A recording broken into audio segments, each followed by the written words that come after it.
Dekat Melaka lah. Okey, kejap lagi saya tengah live ni sekarang bang. Kejap lagi saya call balik. Tak, ni lain. Kejap lagi saya telefon. Okey bang. Alright.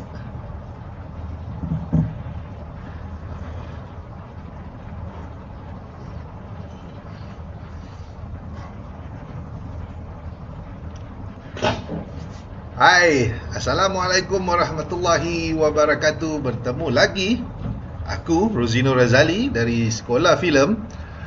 Hari ini dalam sesi Sembang Penglipulara, aku akan kongsi arkityp dan struktur penceritaan sebuah filem Netflix bertajuk I Care A Lot. Okey, sebelum tu mana-mana yang menonton boleh share video ni kat kawan korang, dan boleh komen kalau ada nak komen atau nak tanya tentang filem ni. I Care A Lot ni sebuah filem yang menarik, dan aku akan kongsikan sedikit maklumat pembikinan filem ini, I Care A Lot ni. Okey, filem ini adalah sebuah filem tahun 2020, sebuah filem yang bergenre dark comedy thriller, dark comedy meets thriller, yang ditulis dan diarahkan oleh Jay Blakeson. Filem ini mengisahkan kisah pasal seorang con artis yang telah diarahkan oleh mahkamah untuk menjadi penjaga kepada orang-orang tua yang patutlah aku mata macam kelabu, rupanya tak pakai spek. Tu dia baru cerah. Okey, so con artis ni telah kisah ni, cerita ni berkisahkan pasal seorang con artis yang telah diarahkan oleh mahkamah untuk menjadi penjaga orang tua, warga emas yang kaya raya. Dan warga emas ni telah diletakkan di rumah orang tua, dikurung, tidak boleh bertemu ahli keluarga. Dan secara tidak sengaja beliau telah terperangkap dalam modus operandi yang beliau buat, iaitu beliau telah terlibat dalam satu penipuan yang melibatkan ibu pada seorang Samsing. Itu lebih kurang lah macam sinopsis dia kan. So cerita ni dibuat pada tahun 2020, okey, dan telah ditayangkan secara premier di Toronto International Film Festival dan dikeluarkan di atas platform Netflix pada Februari 19, 2021. Di Toronto International Film Festival ialah pada September 12, 2020, tahun lepas. So telah mendapat secara rawak review daripada pengkritik filem, mengatakan filem ni sangat sempoi, sangat baik penceritaannya. Dan setelah aku menonton, aku pun merasakan I Care A Lot ni mempunyai sesuatu yang perlu dikongsikan. So hari ni aku akan kongsikan benda tu lah. So filem ini diarahkan oleh Jay Blakeson, produced by Teddy Schwarzman, Ben Stillman, Michael Heimler, Jay Blakeson tu sendiri. Ditulis oleh Jay Blakeson. Okey, pelakon-pelakonnya adalah Rosamund Pike. Okey, ni favourite aku ni, Gone Girl. Kemudian ada Peter Dinklage, dan ada Aiza Gonzalez dan Diane Wiest. Okay, Peter Dinklage ni tak silap aku dia berlakon dalam cerita Game of Thrones. Aku tengok Game of Thrones tu sekali je kot pada tu. Dia adalah macam warga istimewa kan, dia apa kita panggil lah, dwarf macam dwarf kan, tu yang katik, manusia katik. Okay, so music oleh Mark Canham, cinematography oleh Doug Emmett, disunting oleh Mark Eckersley. Okay, production company yang terlibat adalah STX Film, Black Bear Pictures, Crumple Back. Okay, diedarkan oleh Netflix. Okay, tarikh dilepaskan, release date nya adalah September 12, 2020 di Toronto International Film Festivals. Okay, dan di atas talian pada 19 Februari 2021. Tu waktu tu aku 2 hari selepas dia keluar tu aku dapat tonton secara atas talian. Okey, filem ini berdurasi 118 minit, dibuat di Amerika Syarikat, menggunakan bahasa Inggeris dengan bajet ataupun telah melangkaui box office 427 juta. Macam itu. Aku rasa lah 427 juta Gila, 427 juta. Banyak filem boleh buat tu kalau duit Malaysia tu, 427 juta. Alright, so sebelum meneruskan, kalau ada apa-apa komen daripada korang tentang visual ataupun tentang suara, mohon kongsikan komen so aku boleh tahu adakah visual dan suara audio yang sedang berlangsung ni dalam keadaan sempurna. Okey, jadi tanpa berlengah, buat masa sekarang ini kita berhenti sekejap sebab aku nak set up trailer dia. Aku ada masalah di Facebook dan di YouTube, di mana bila aku main trailer je mesti aku kena kena macam apa tu, kena dispute sebab diorang halang aku tayang benda tu dan minta aku cut. Jadi aku rasa macam sesi perkongsian ni untuk macam mana diorang yang ramai dalam YouTube, dalam Facebook yang boleh share Facebook, bukan share trailer tau, share movie tu je boleh lepas.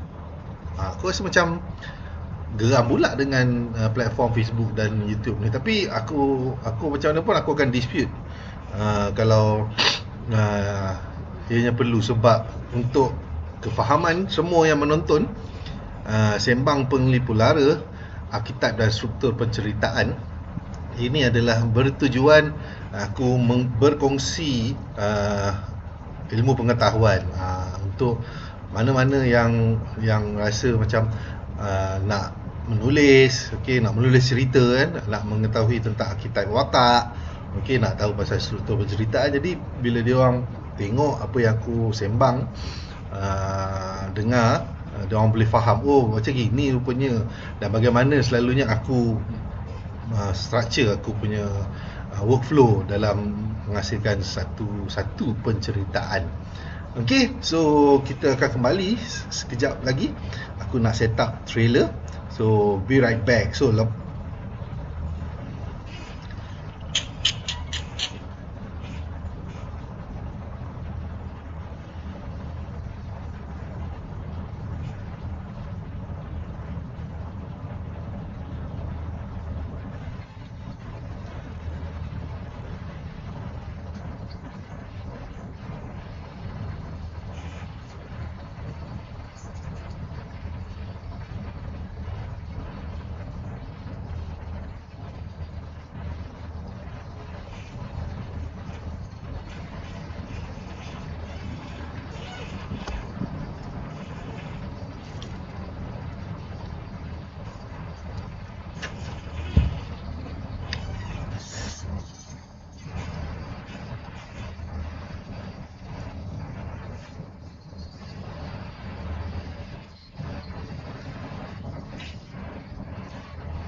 Tu dia hang kata.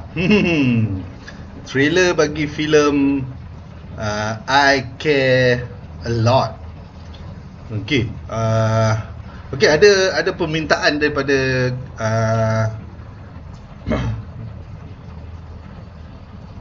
Abang Iqbal Putra kata minta aku bedah cerita-cerita ataupun filem-filem Melayu. InsyaAllah boleh suggest filem-filem Melayu yang mana Abang Iqbal. InsyaAllah, tu dia Abang Iqbal. Salut, bedahlah cerita Melayu, shot-shot dia, pace lakonan, mungkin ramai boleh involve. Saya ada beberapa yang sebelum ni saya ada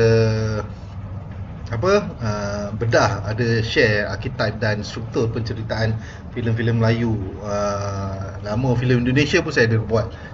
Cuma sekarang ni macam saya memilih juga dan kadang-kadang minta juga daripada viewer penonton yang mana mengikuti sekolah filem ni untuk share ataupun kongsi tajuk-tajuk filem yang perlu saya ni. Dan terima kasih juga kepada legenda Pak Hasan, kata tak ada sound.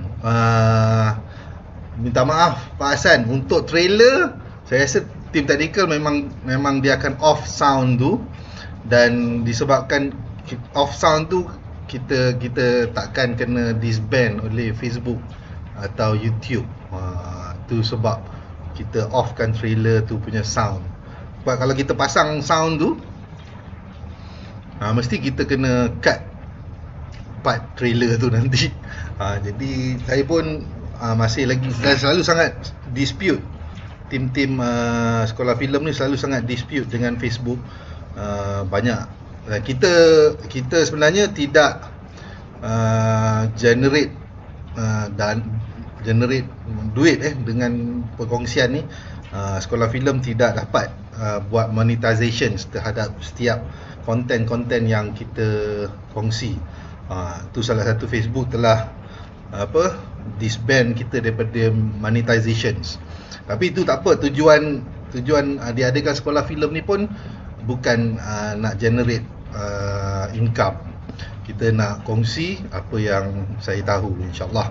Okey, kembali kepada filem I Care a Lot. Okey, filem I Care a Lot ini secara satunya saya suka dengan simpelnya poster yang dibuat. Mungkin watak Rosamund Pike sebagai Marla Grayson yang telah ditinkan pada warna merah, itu menunjukkan dia seorang wanita yang sangat-sangat berbahaya. Dan watak Marla Grayson adalah sebagai seorang con artist, Massachusetts. Lain nak sebut pun susah. Massachusetts. Sama-sama Pak Hasan. InsyaAllah kita cuba buat yang terbaik. Dan inilah biasanya kalau kita ambil copyright ni, kita kena bertanggungjawab lah. Dan itu antara tanggungjawab kami di sekolah filem, bagaimana nak memastikan kita boleh kongsi apa yang patut. Itu dia. Dan kalau kita nak buat recordings pun sama juga. Pernah kita buat recordings dan kita tayangkan premiere pun, Facebook disband contents tu dan minta kita buang part-part trailer, part-part video ataupun bunyi yang ada digunakan. Jadi banyak benda yang kita perlu, dan saya pun macam tak pasti bagaimana content creator lain tu boleh lepas pula konten-konten dia kan. Tu benda yang perlu saya belajar lagi tu. Kan, sebab kita pun bukan mahir sangat tentang content creation ni. Kita buat kerana passion dan hendak berkongsi apa yang kita tahu. Okey, kembali pada Rosamund Pike. Pertama kali menonton dia di layar untuk filem Gone Girl. Dan dalam filem Gone Girl tu dia seorang wanita yang lembut kan, tapi dalam filem ni kita dapat lihat the other sides of Rosamund Pike, dan dia sebagai Marla Grayson adalah seorang con artist Massachusetts. Okey, dan dia mempunyai satu firma yang bekerjasama ataupun berurusan dengan mahkamah, dan dia selalu membuat proposal untuk proposal itu kononnya proposal yang baik untuk membantu warga-warga emas, tetapi sebenarnya ada udang di sebalik batu. Okey, so tanpa berdengar lagi, seperti biasa saya akan kongsikan archetype penceritaan ataupun archetype watak dalam filem ni. Siapa watak utama dalam filem ni? Okey, pada awalnya macam saya cakap tadi, Rosamund Pike sebagai Marla Grayson ni di awal-awal cerita telah diperkenalkan kan, di dalam sebuah ruang mahkamah.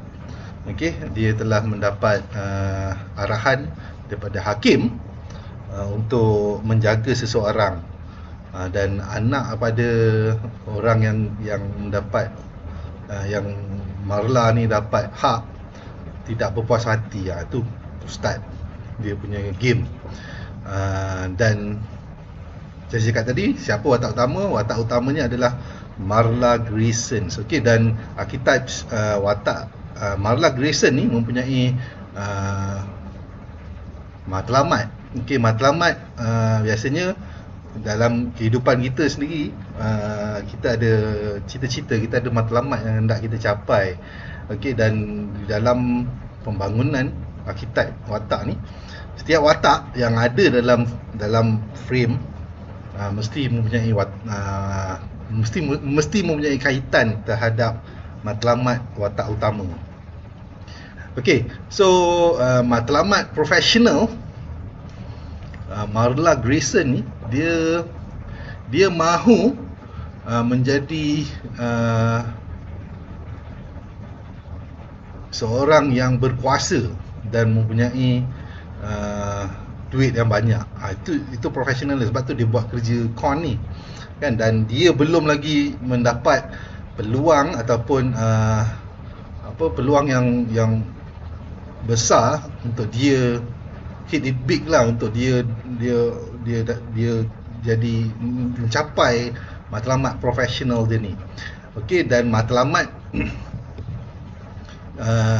setelah dia mengetahui daripada kawan dia, seorang doktor yang bernama Dr. Amos, Karen Amos, tak silap.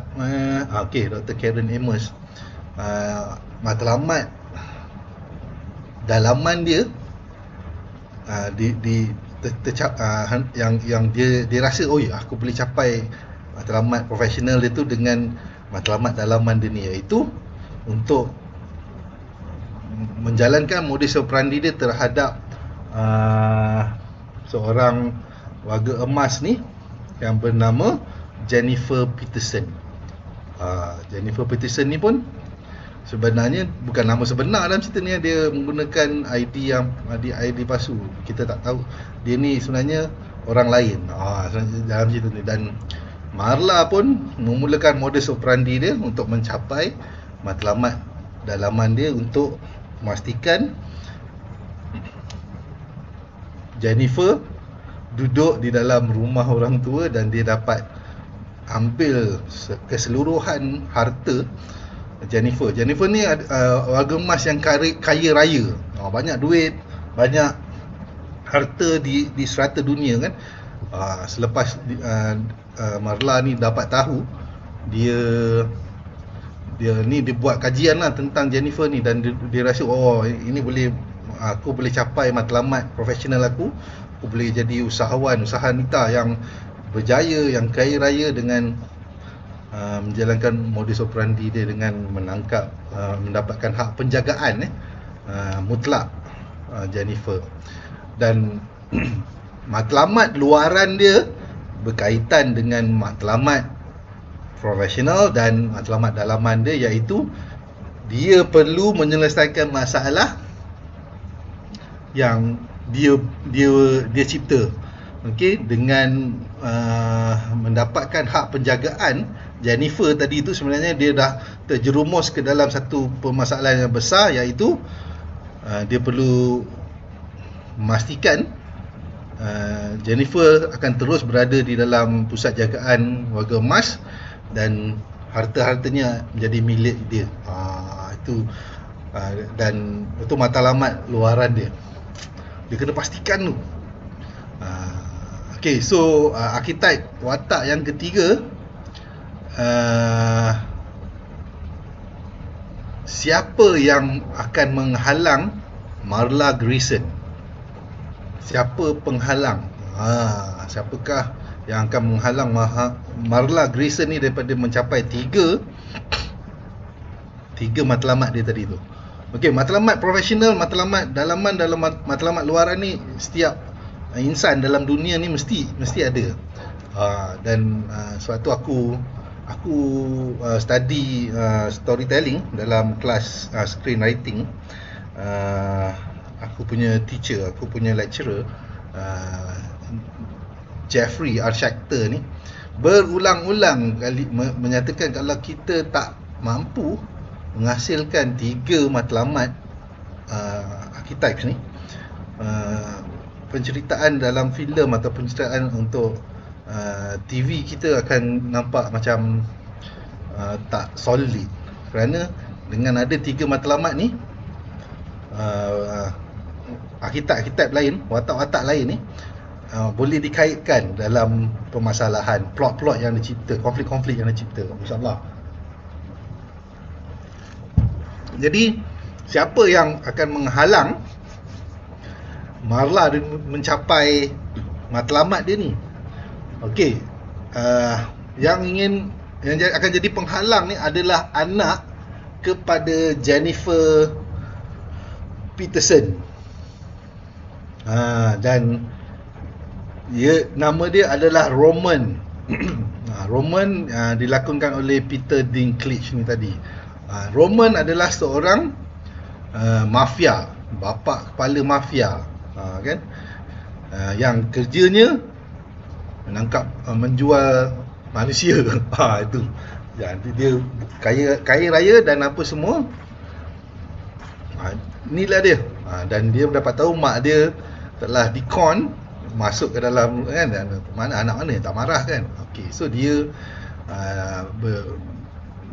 nak lepaskan mak dia lah dalam masa yang sama. Kalau dia dapat lepaskan mak dia, matlamat Marla Grayson ni tidak akan tercapai. Okey, dan apa akan jadi? Nah, nombor 4 archetype nombor 4, apa akan jadi kalau Marla Grayson gagal? Satu, yang paling jelas dan tak ada apa lagi, dia akan mati dibunuh. Itu je.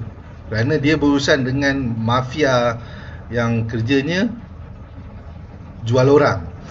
Kalau tak dia kena jual, dia pasti mati kena bunuh lah, senang cerita. So kita telah habis dengan kita punya archetype watak, archetype penceritaan watak ni. Bagaimana Marla Grayson ni dicipta, dan apa yang penting dalam nak menolak penceritaan filem I Care A Lot ini. Okey, dan tanpa berlengah lagi, kita teruskan dengan struktur penceritaan. Okey, struktur penceritaan yang aku gunakan sama saja, iaitu yang telah dipopularkan oleh Sid Field, dan ramai penulis-penulis menggunakan struktur 3 babak dalam penceritaan mereka. Namun dalam masa yang sama, itu adalah asas. Dan sewaktu aku belajar daripada Jeffrey R. Schechter, dia telah memecahkan struktur 3 babak ni kepada 4 bahagian. Dan 4 bahagian tu diberi nama sebagai dunia, world, yang mana setiap world tu menunjukkan progress archetype. progress archetype. So asas dia tadi tu kan archetypes kan. So progress archetype setiap dunia tadi tu, dan dunia yang pertama adalah dunia yatim, dunia yang ketiga ataupun the orphan world, dunia yang kedua adalah dunia kembara, wanderers, yang ketiga adalah dunia wira, the warrior, dan keempat adalah martyr, syahid, dunia syahid bagi Martha Marla Grayson. Jadi kita mulakan tanpa berlengah, sebab aku kalau boleh aku tak nak lama, sebab ada abang daripada Kuala Lumpur, Otai sinematografi, ada berdekatan. Jadi tadi dah deal dengan dia nak berjumpa insya-Allah kalau tak ada aral. Tapi aku cuba sedaya upaya untuk menjelaskan dengan sebaiknya struktur penceritaan bagi filem I Care A Lot ini. Kerana filem ni dikatakan dark comedy, dan dark comedy ni selalunya dibuat kita tak nampak apa komedi dekat mana, tapi on the dialogue, pada dialog dia tu ada sesuatu yang cuba, statement-statement yang sangat-sangat kuat dalam mereka cuba memperjuangkan sesuatu, terutama tentang bagaimana warga-warga emas ni sangat-sangat fragile dan boleh dimanipulate kalau di sana lah, sangat-sangat fragile, dan pihak berkuasa selalunya memandang remeh terhadap warga-warga emas ni. Dan kemunculan watak Marla Grayson ni adalah sebagai satu statement kegagalan sistem bagi menjaga hak warga-warga emas di Amerika. Dan wujudnya watak Roman pula adalah statement yang itu, walaupun bagaimana kita cuba pihak berkuasa cuba menghalang perdagangan manusia, tetap dia akan berlaku, kerana engkau tangkap seorang, masukkan dia ke dalam, akan wujud lagi seorang, macam gitu. So very subtle dia punya ni, dan penceritaan yang best macam gini lah, dia bermula dan dia berakhir di tempat yang sama. Dan kita akan cuba dedahkan pasal benda ni nanti insya-Allah. Okey, kita teruskan dengan struktur penceritaan. Okey, struktur penceritaan. Oh, dah tak ada ke? Mana pergi lah? Allahu Akbar. Hilang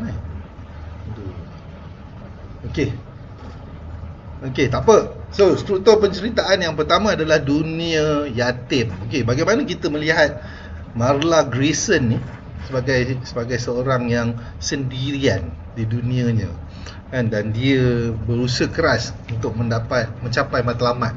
3 matlamat tadi, matlamat profesional dia, dalaman dia, dan luaran. Dia berusaha keras, dan dia disokong oleh seorang perempuan ataupun teman wanita Marla ni yang bernama Fran, dilakonkan oleh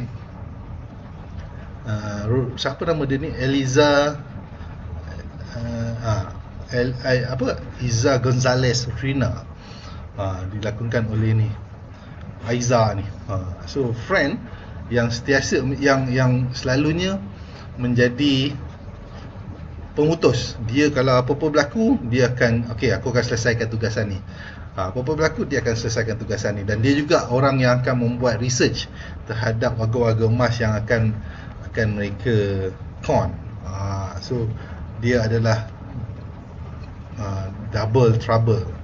Okey, so Marla Grayson ni tidaklah kita nampak dia dalam dunia yatim ni kesorangan kan, tapi sebenarnya bila dia mempunyai teman wanita tu, dia tidak punya orang lain, dan dia hanya mengharapkan pada teman wanita dia tu. Itulah dia the statement ataupun function struktur yang digarap oleh pengarah J. Blackson untuk memastikan dia ni tak ada siapa-siapa pun sebenarnya, dia hanya harapkan friend.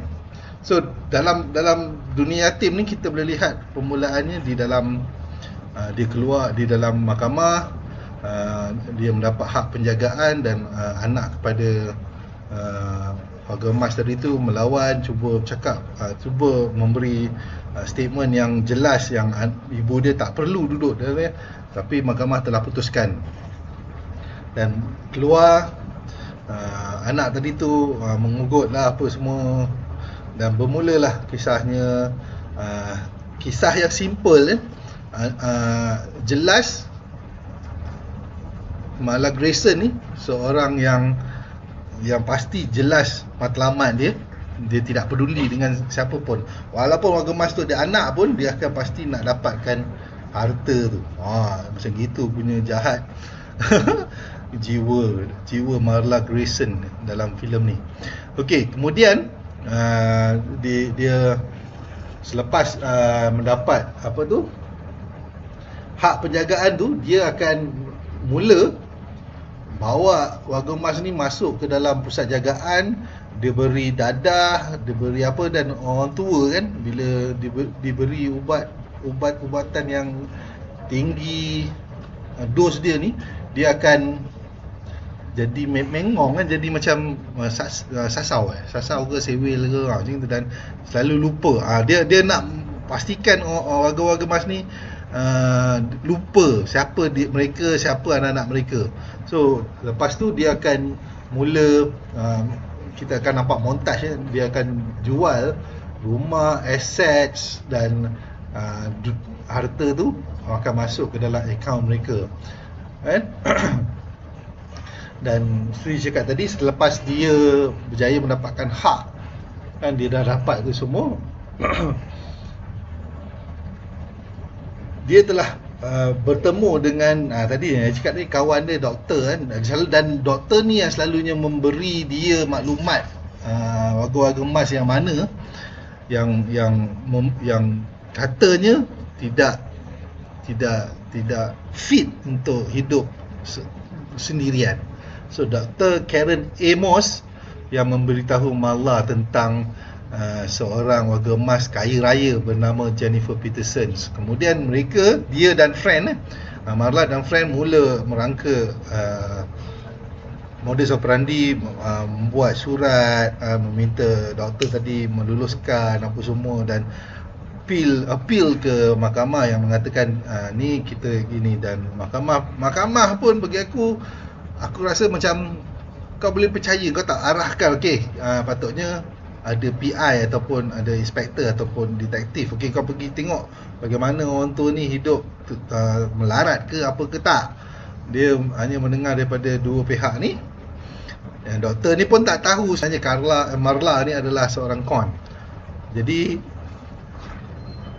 Dr. Amos ni pun mengeluarkan kenyataan yang Jennifer suffer. Jennifer ni ada dementia dan selalu keliru kan. Jadi mendapat hak untuk membawa Jennifer ni, Marla tanpa berlengah terus ambil Marla ni daripada rumah dia, ambil handphone dia dan bawa dia ke pusat jagaan.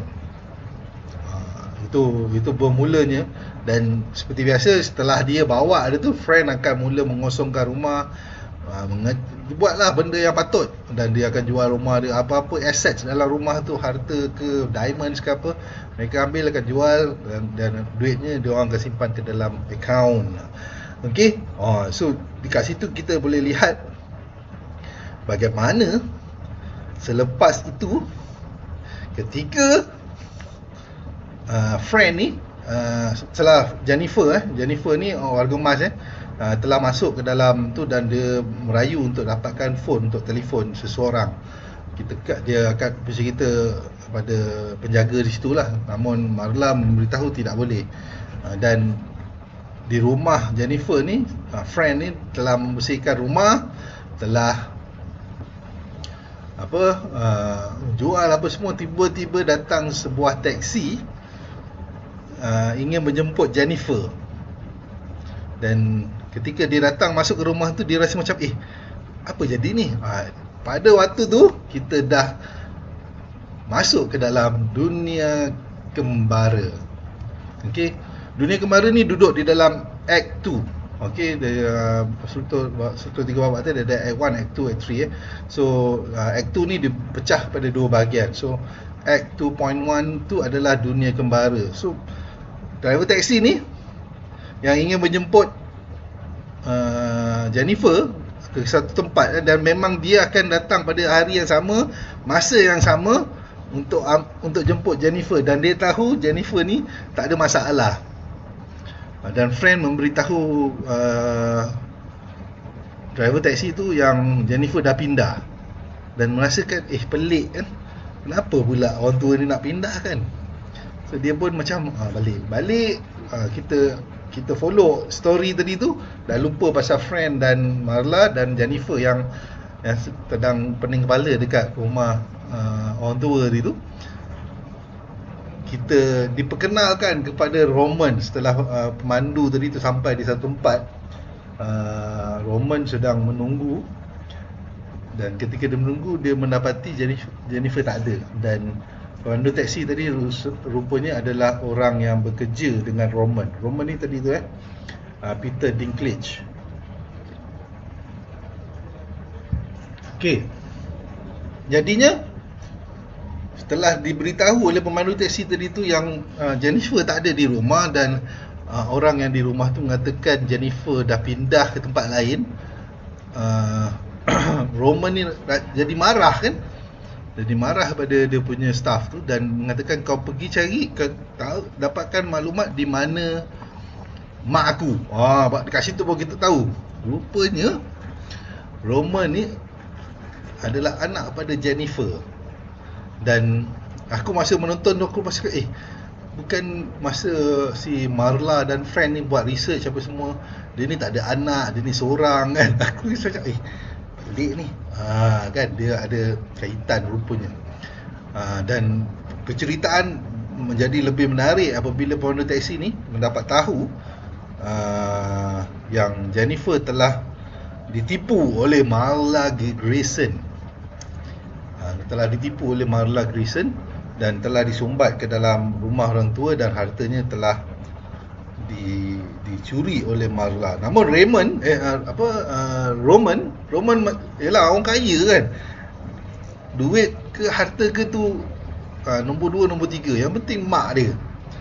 Dia cakap dengan pemandu taksi ni, staff dia tu, aku tak kira macam mana pun, kau mesti pastikan mak aku keluar daripada rumah orang tua tu. Dan tentang Marla tu, dia hantar seorang lawyer yang hebat juga.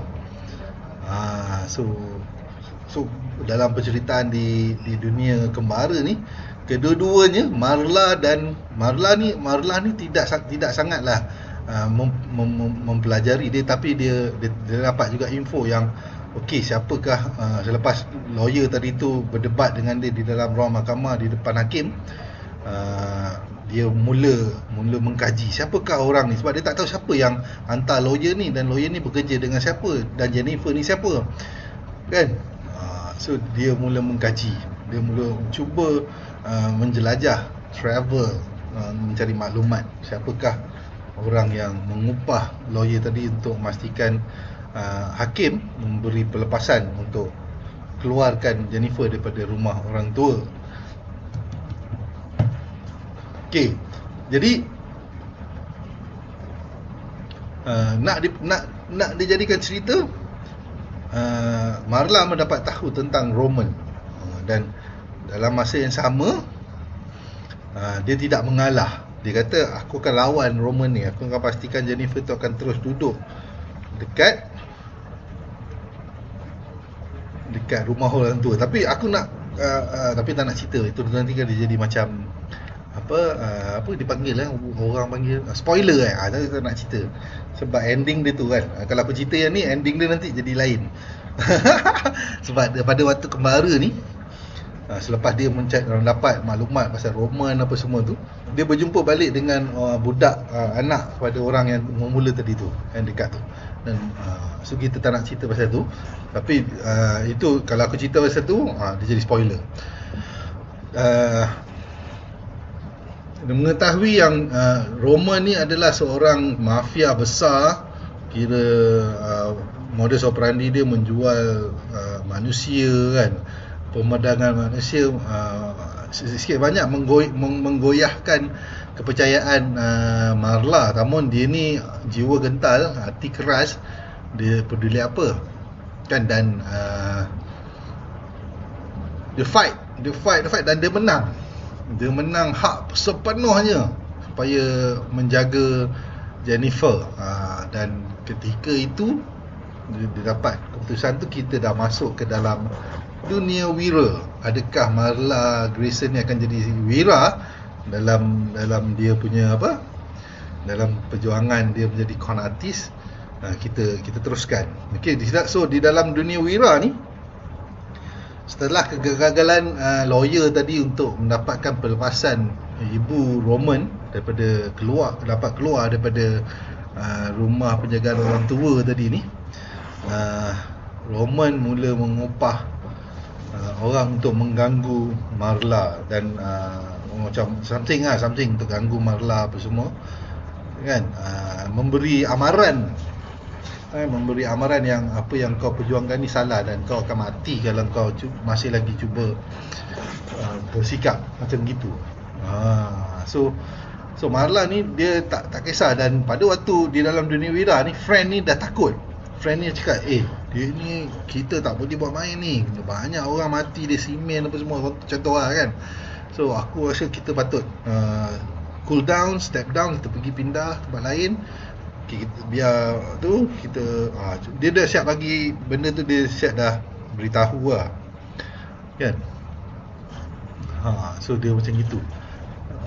Namun Marla tetap berkeras sehinggalah mereka pada satu tempat friend telah dipisahkan dengan Marla dan telah diculik, dan Marla pun telah diculik. Okey, untuk menjadikan pengajaran dan kesan yang mendalam terhadap apa yang akan berlaku, friend telah dibunuh. So Marla telah diseksa sekejap dan dilepaskan supaya dia sendiri, Roman meminta dia, kau sendiri yang aku tak nak duit, aku tak nak harta, kau boleh ambil tu semua, tapi aku nak mak aku. Jadi kau perlu lepaskan mak aku daripada rumah orang tua tu. So dia lepaskan Marla ni lah. So Marla ni dalam keadaan panik, kita panggil, dalam keadaan dia baru lepas ditangkap, mendapat berita friend mati dibunuh, tidak melemahkan semangat dia. Tidak melemahkan semangat dia untuk dia terus melawan dalam ni dunia wira ni. Dia terus melawan dan dia plan untuk menculik Roman pula. Dan dia pun plan, dia curi dia macam sedatif, animal punya abuse tu kan, kasih pengsan kan. So dia telah bagi sedatif kat Roman tu, dan dia macam dia set up, dia kena culik, kemudian pay off dia culik pula Roman. Cerita ni banyak set up dan pay off yang best lah. Dia set up, pay off dia ada. Tak macam ada beberapa filem yang aku tonton, dia set up tapi pay off dia hilang, tak ada pay off. Tapi dalam filem ni pengarah dia sangat bagus, mempunyai set up dan pay off yang puas hati lah kalau tonton. Kemudian sambung balik pada ni, Marla telah menculik Roman dan telah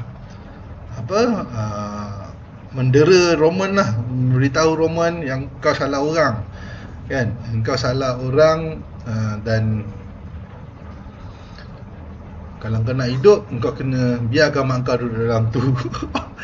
Kan aku dan pada waktu tu aku rasa macam berani betul Marla ni kan, tak takut mati ke, sebab dia seorang je kan, dan teman wanita dia tu dah mati kan. Jadi macam uh, pegangan dia matlamat yang dia nak capai tu dia pegang dengan betul. Dia tak, apa orang cakap, dia tak, dia fokus dia kuat watak, kata sifat dalam yang dia pegang sebagai Marla Grayson tu, dia tahu dia, aku macam mana pun aku kena lawan, aku tak kira, sebab reputations. Dia perlu jaga reputation dia supaya orang tak tahu yang dia adalah con artist. Itu satu benda. Jadi, dan mungkin apa yang aku cakap tadi tu, dia nak jaga reputation dia tu adalah matlamat luaran dia, kan, supaya dia tidak kantul sebagai seorang con artist, dia perlu melawan. Mungkin lah, kan. Jadi selepas dia tu, kita masuk ke dalam dunia syahid. Apa yang berlaku dalam dunia syahid ni? Okey, dalam dunia syahid ni, arkitype penceritaan yang keempat, apa yang akan berlaku pada Marla Grayson.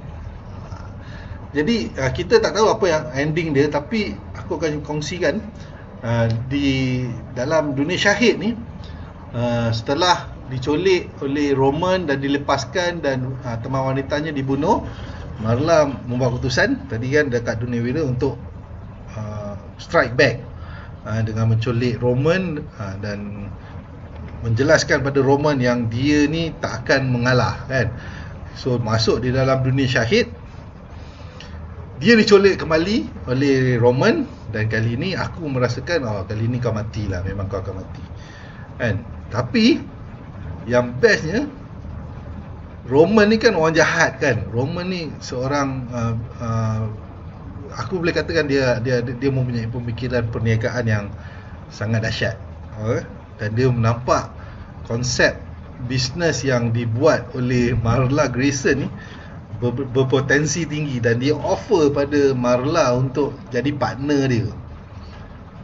Dia offer Marla, okay, you can do this, kau boleh buat kau punya bisnes ni, modus operandi kau ni, tapi aku mesti dapat bahagian aku, dan aku akan support kau daripada segi orang-orang dan jaga kau apa semua, tapi aku akan dapat bahagian aku dan kau bekerja dengan aku, dan aku akan bagi kau dunia yang kau nak tadi tu.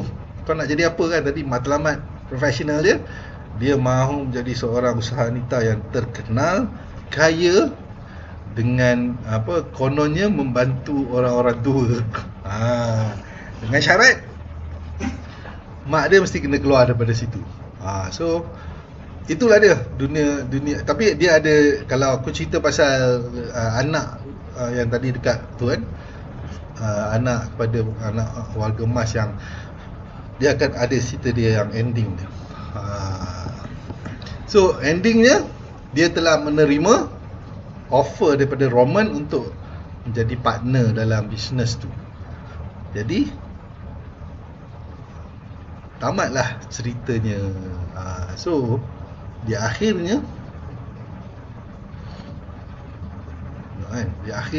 aku tak nak cerita lah dia macam mana, kan.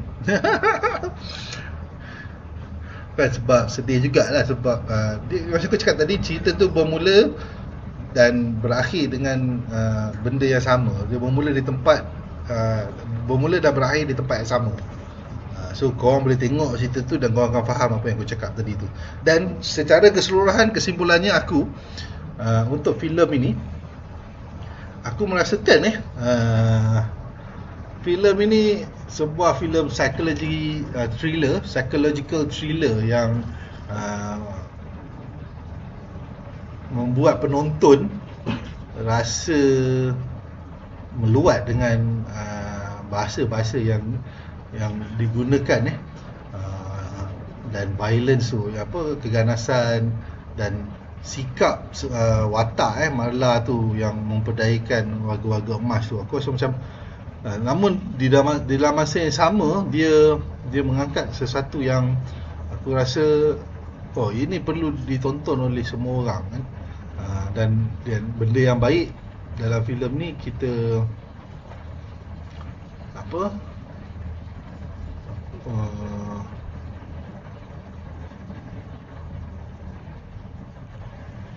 benda yang baik dalam cerita ni, macam aku cakap, dia pengajaran dia, kita kena tahu di mana kalau kita ada orang tua, ibu bapa yang sedang apa dipanggil duduk kat rumah kan, kita kena sentiasa ada bersama mereka supaya orang lain tak ambil kesempatan lah. Itu paling penting. Kan kalau tak, dia jadi macam cerita ni lah kan. Memanglah kau menggunakan kesempatan untuk membantu kita bagi macam mana kita menggunakan dia bukan apa panggil kebaikan tu disulamkan dengan kejahatan macam mana menghalalkan cara macam itu. Benda-benda yang aku rasa contents begini sepatutnya ada dalam penceritaan filem-filem kita, filem-filem Melayu, filem-filem Malaysia kan. Dan aku rasa macam tadi contoh sebagai filem-filem Malaysia yang aku suka, Langit Terbaik dari Langit, contoh Terbaik dari Langit, yang angkat cerita pasal dia nak pindah rumah tu, Jalil Hamid kan lakon Lelaki Harapan Dunia. Tu konten yang sangat jelas yang kita perlu ada. Sama juga contoh macam Crossroads, Want to Jaga, Grant kan. Ramai yang kata filem Grant aksi je, isinya tak ada, statementnya kurang. Betul, tapi kalau kita tak buat, kita tak pastikan yang kita buat benda tu, dia tak mampu dicapai, apa yang kita nak tu tak dicapai. Contoh macam filem Raw. Filem Raw aku ada share pasal struktur dan penceritaan filem Raw sebelum ni. Boleh tonton balik, boleh cari di dalam archive Sekolah Filem. Filem yang mana permulaan dia bagi aku adalah di hujung cerita kan, dan dia cerita macam irreversible kan. Dia terbalik bagi aku lah. Dan kenapa gangguan-gangguan tu berlaku dekat rumah tu semuanya bermula dekat dalam gua tu, di hujung cerita. Itu sebagai contoh kan, bagaimana kita sebagai pencerita, penglipur lara, pengarah filem tu sendiri nak menyampaikan apa yang penting dalam framing kita. Itu dan aku rasa filem-filem yang ada, filem-filem Malaysia yang ada sekarang ni kurang. Dan ada satu lagi tu, ada Pusaka dari Raza Hisham pun menarik kerana bagaimana watak-watak tadi tu kan, adik-beradik kembar mempunyai relations tentang apa yang akan berlaku dalam hidup diorang, dan bagaimana keluarga yang kaya kan, isunya keluarga yang kaya, cerita pun tak guna kan, tapi itulah dia. Dan benda-benda ni tak semua yang faham. Dan aku ingat masa aku buat sembang sutradara dengan pengarah-pengarah filem Raza Hisham. Masa Raza Hisham tu dia line Raza Hisham tu agak teruk jadi aku tak dapat nak buat live dengan dia. Jadi aku hanya bersembang dengan dia melalui telefon, dan banyak input yang kita kongsikan, dan dia bersetuju dengan apa yang aku cuba sampaikan tentang filem Pusaka tu. Dan kita dalam industri memerlukan komunikasi dua hala begini dan kita cuba memahami kontens dan konteks sebuah filem. Yang paling penting statement terhadap isu-isu yang kita cuba ketengahkan tu perlu ada.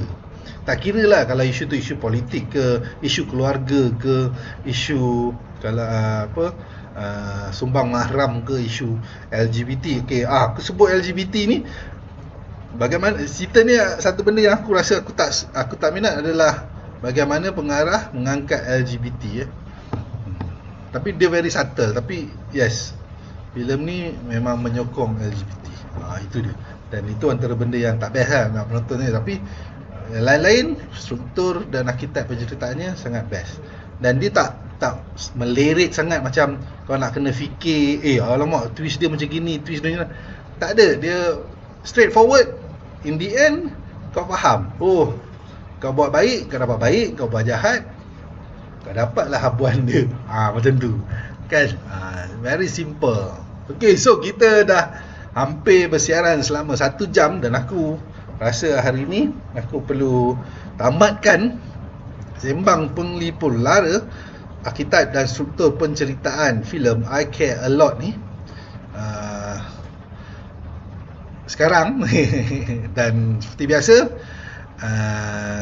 segala yang baik itu datang daripada Allah Subhanahu Wa Taala, dan segala yang lemah dan khilaf adalah datang daripada kelemahan aku sendiri. Dan aku minta maaf sekiranya ada terkilaf bahasa, terkilaf pandangan. Namun seperti yang aku cakap tadi, sembang penglipur lara arkitek dan struktur penceritaan ini adalah sesi perkongsian apa yang aku tahu, apa yang aku belajar. Semoga ianya bermanfaat pada penonton, insya-Allah. Dan sekiranya ada yang nak tahu aku dalam proses, aku tunjuklah. Aku dalam proses ni kira macam draft untuk dia adalah satu notebook, okey. Dan notebook ni dalam tu ada proses pembangunan archetypes dan struktur penceritaan. Kemudian ada beberapa steps untuk kau masukkan kau punya plots dan konflik kan, berdasarkan pada struktur dan arkitek penceritaan tadi. Dan insya-Allah kalau tak ada aral, kalau PKP ni tamat, aku akan launch sewaktu program. Aku akan keluarkan, sebab aku buat notebook ni untuk satu program film festivals, New South Independent Film Festivals, Apprenticeships and Academy Program, iaitu di mana aku mengumpulkan 50 pembikin filem pertama yang mahu membikin filem pertama mereka, dan notebook ni akan diberikan kepada mereka, insya-Allah, dan akan berada di Facebook Sekolah Filem ni untuk sesiapa yang mahu memilikinya dengan harga yang berpatutan. Okey, mungkin dapat membantu untuk aku terus membantu rakan-rakan aku di New South Independent Film Festivals meneruskan perjuangan, insya-Allah. Jadi wabillahi taufik wal hidayah. Wassalamualaikum warahmatullahi wabarakatuh. Aku Ruzino Razali mengucapkan terima kasih kepada semua yang menonton. Assalamualaikum warahmatullahi wabarakatuh. Salut. Pera juga.